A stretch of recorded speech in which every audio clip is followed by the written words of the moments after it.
Hello students, welcome to chapter 67 part 3. This is the final part of this chapter. As you can see, this week 12, we had to study 4 chapters and they are full of heavy, important information, and we need to break this down in different videos for you to have the full advantage of reviewing. Okay, testicular cancer, which can occur in one or both testicles, is a rare cancer that most often affect men between 20 and 35. Okay, so on one side we have the prostate cancer that is present in the adult senior men population, but testicular cancer is present between 20 and 35 years of age and can affect men of any age too. With early detection, the testicular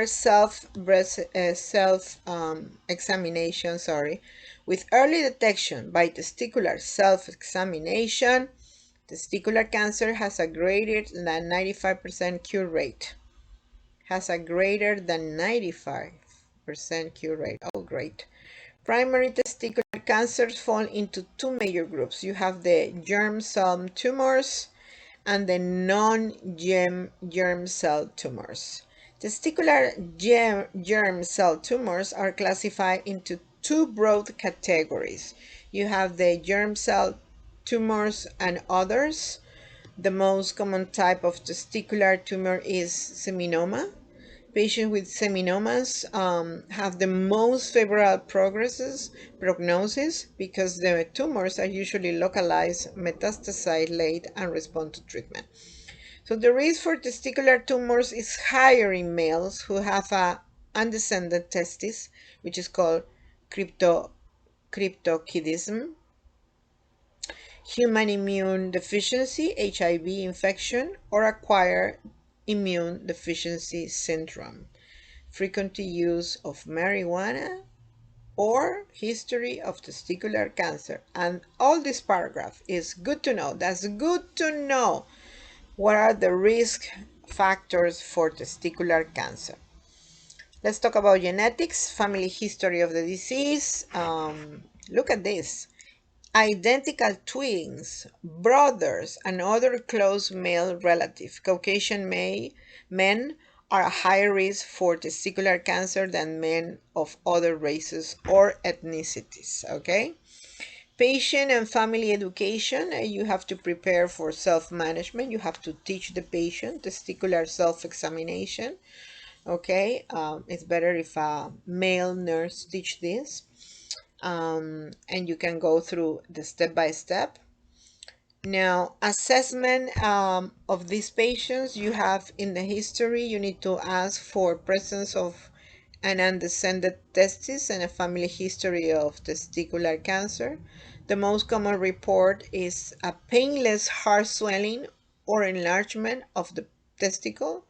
Although a small portion of patients do report pain, patients with testicular pain, lymph node swelling, bone pain, abdominal masses or aching, sudden hydrocele, fluid in the scrotum, or gynecomastia may have metastatic disease.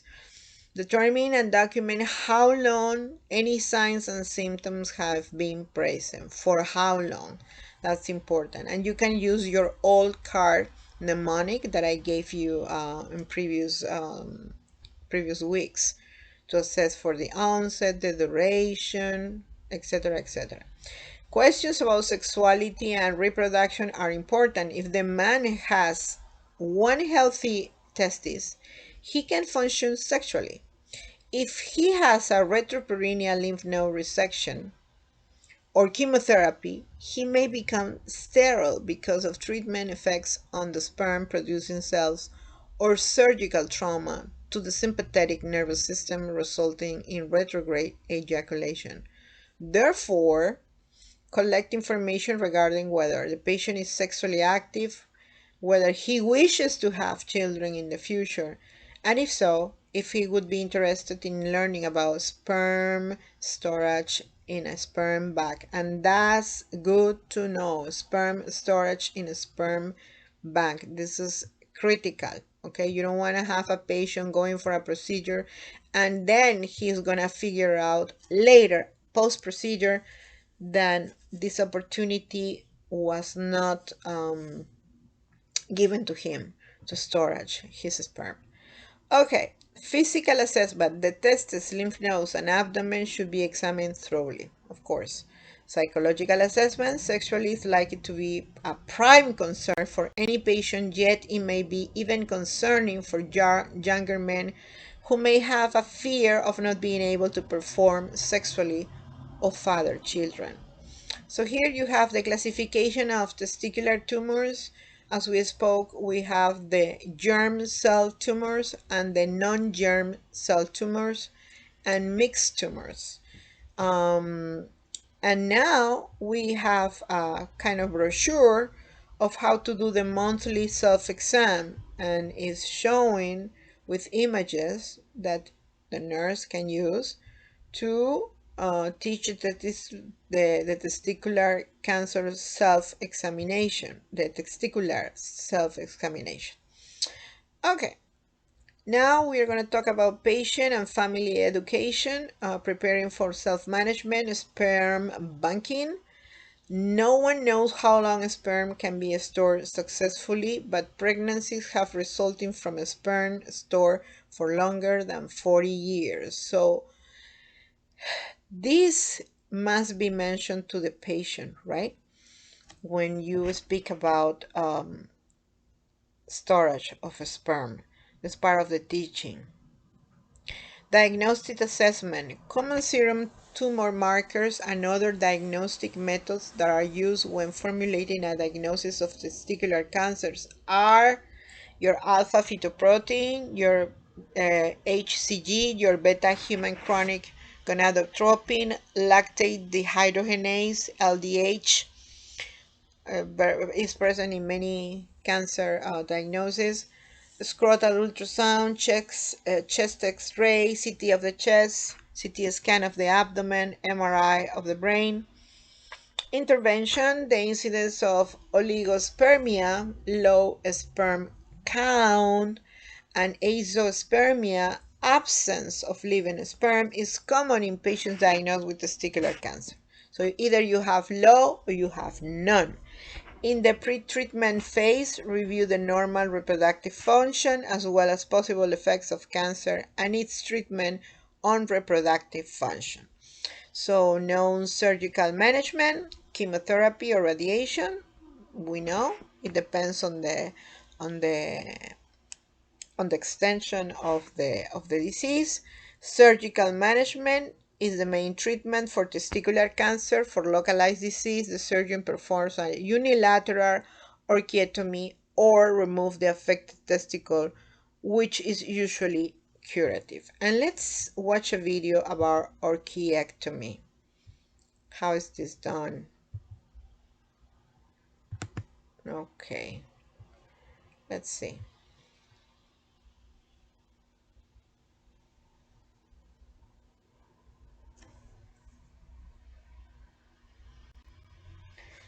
So is the removal of one or both testes is a surgical procedure that requires following conditions: testicular tumor, torsion of testes. So this option is going to be available for those conditions. They are gonna put anesthesia, local or general or spinal anesthesia. There's an incision. Okay. Then they are gonna make a scrotal incision. So before was the injection, right? The anesthetics. And now is the incision. Skin. Then they are gonna identify the testes and the vas deferens, and they are going to suture, put the gauze dressing.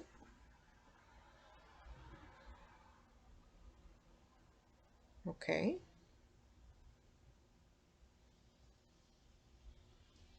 So we have here the surgery that is done from the groin.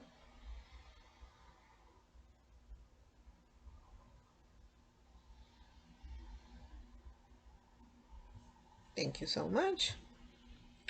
So, operative procedures, most patients with seminoma have only one surgery to remove. And remember that seminoma is the most common type. So one surgery to remove the diseased testicle through the groin inguinal for a cure. A frozen section of the tumor is examined to confirm the type and stage of the cancer.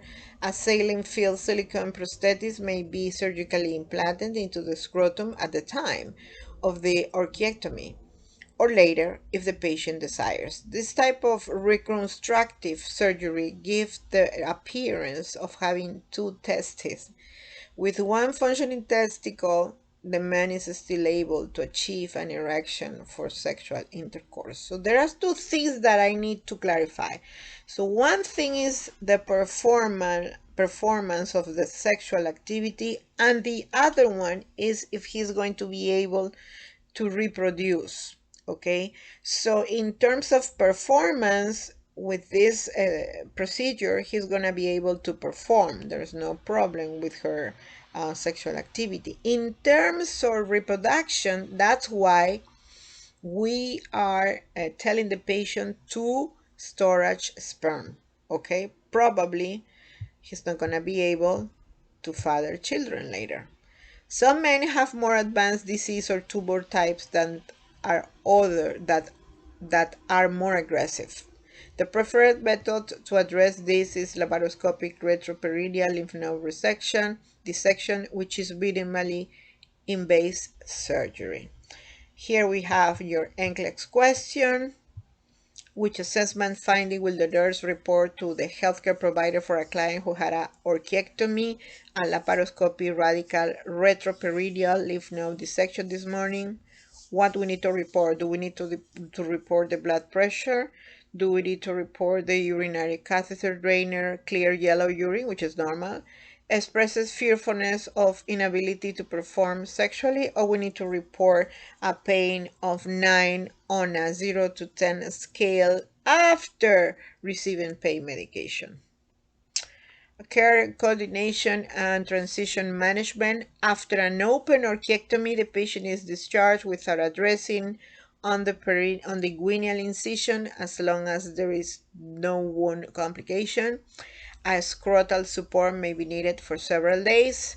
Patient who also had an open retroperitoneal lymph node removal resection recover even more slowly. They should not lift anything over 15 pounds and should avoid stair climbing and should not drive. They have to restrict and limit themselves to use the muscles that are related to the pelvic area, right? That's in general. Okay, so let's go with erectile dysfunction, also known as impotence, is the inability to achieve or maintain an erection for sexual intercourse. It affects millions of men throughout the world. There are two major types. It could be the organic, is a gradual deterioration of function. The man may first notice diminishing firmness and a decrease in frequency of erection. It can be caused by vascular, endocrine, or neurological disease. When we talk about vascular, think about your patients that are having problems with hypertension or maybe high cholesterol. Endocrine, your diabetic patients, or neurological disease, okay? Chronic disease, diabetes or renal failure, pineal disease or trauma, surgery or pharmaceutical therapies, obesity, again, psychological conditions. If the patient has episodes of ED, it usually has a psychogenic cause. Men with this type of ED, because it's episodes, right? It's not always, it's episodes. Usually still have normal nocturnal, nighttime, and morning erections. Onset is usually sudden and follows a period of high stress. Interprofessional collaborative care. The healthcare provider will attempt to determine the cause of the ED through a variety of diagnoses. This may include glycated hemoglobin, your A1C, lipid panel, cardiac risk factors, thyroid stimulating hormones, right? Your total serum testosterone, Doppler, ultrasonography can be used to determine blood flow to the penis. Okay, treatment can include, may include the list that is presented: lifestyle modifications, smoking, weight loss, management of hypertension, management. So all the causes has to be treated, right? Psychotherapy, surgery, maybe prosthetics, um, management of medications, etc. Here comes that's good to know. Instruct patients taking PDE5 inhibitors to abstain from alcohol before sexual intercourse because it could impair the ability to have an erection. Common side effects of these drugs include dyspepsia, heartburn, headache, facial flushing, and staphylococcus. If more than one pill a day is being taken, leg and back cramps, nausea, vomiting also may occur. Teach men who take nitrates. This is good to know. Teach men who take nitrates to avoid PDE inhibitors because the vasodilation affects can cause a profound hypotension and reduce blood flow to vital organs. So go back to the table that is talking about all the medications for BPH, right? Look for your PDE5 inhibitors and see the side effects, and then compare that with your nitrates. That's good to know. Let's talk about vasectomy. Is the most effective mode of male contraception. It involves interruption of occlusion of each vas deferens. The preferred procedure is the no-scalp vasectomy performed with local anesthetic without epinephrine in an outpatient setting. Teach the patient to leave the bandage in place for at least 48 hours post-procedure and to apply an ice pack intermittently to the scrotum for 25 to 48 hours to minimize pain and swelling. The patient is usually instructed by the healthcare provider to rest 1 to 2 days and then he can return to light work. Heavy lifting, sports, and sexual intercourse should be avoided for at least 1 week for all this. Let's watch this video about vasectomy. Okay, I know it's very popular and we need to know how it works.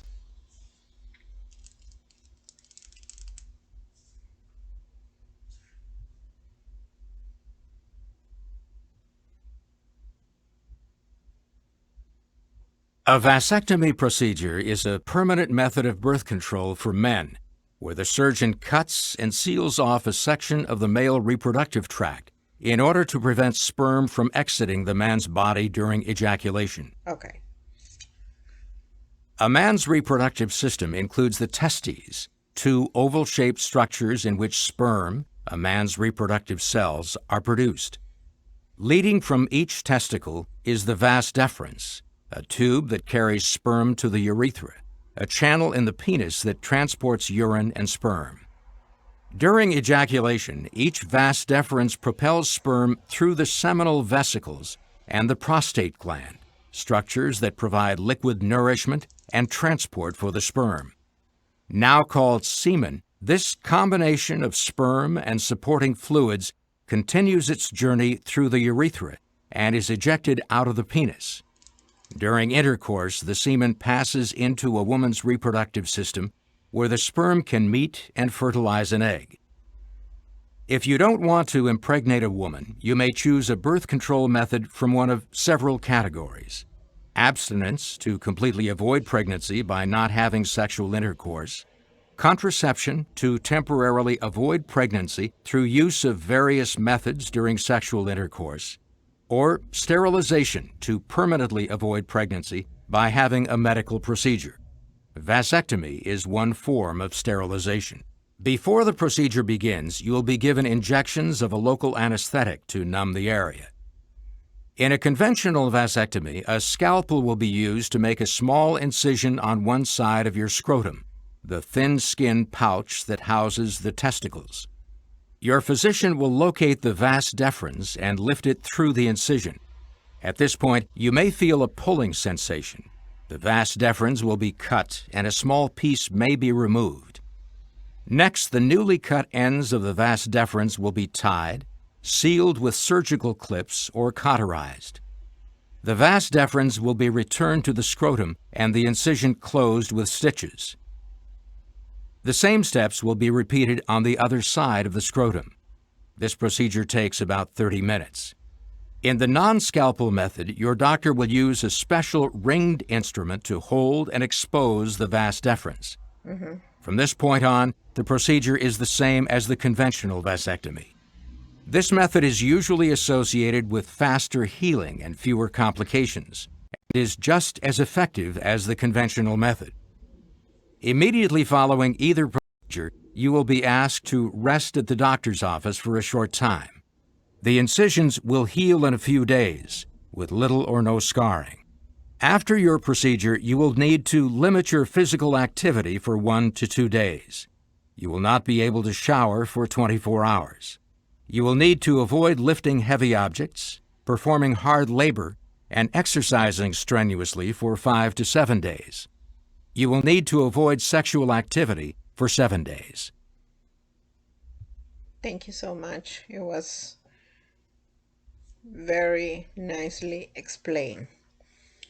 Now we're going to switch to other conditions affecting the male reproductive system.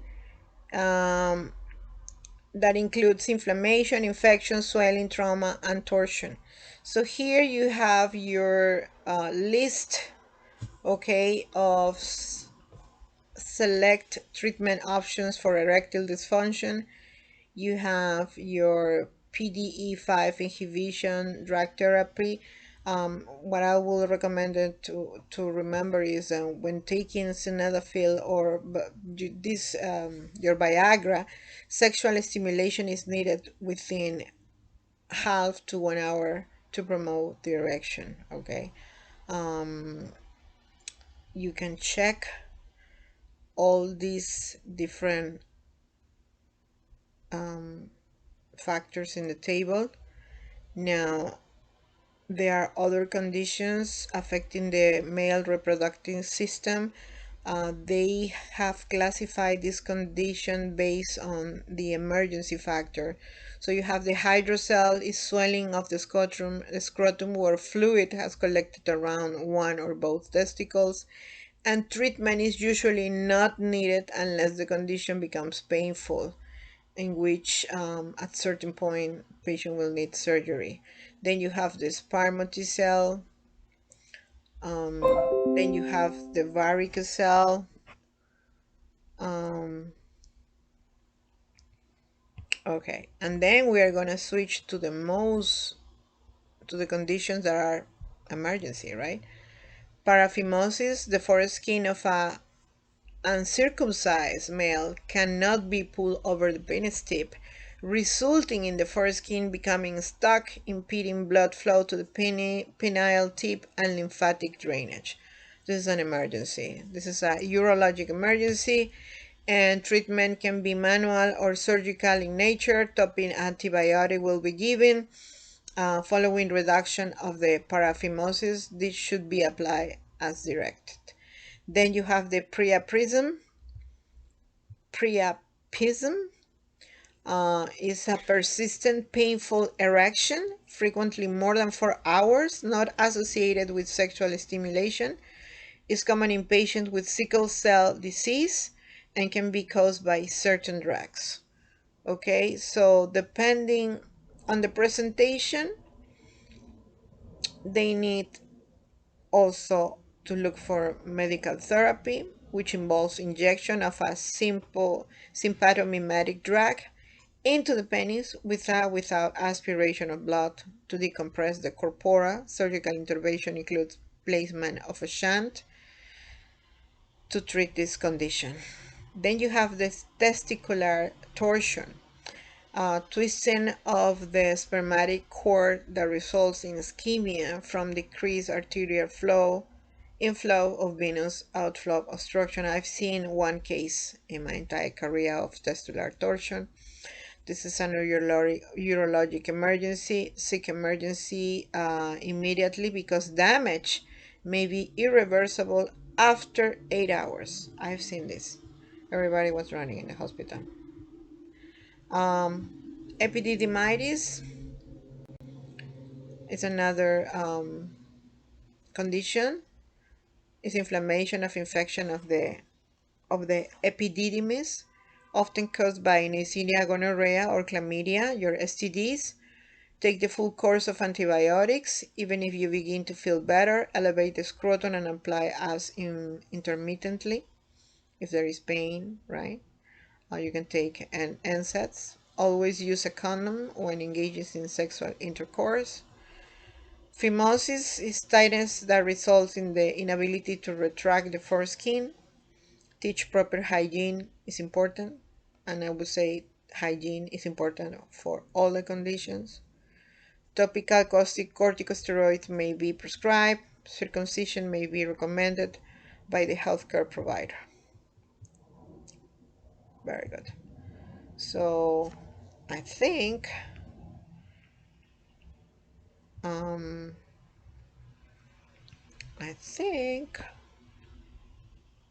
yes, I think we're done with this chapter. Remember to review not only the NCLEX question, but your mastery questions that are here before the references, okay?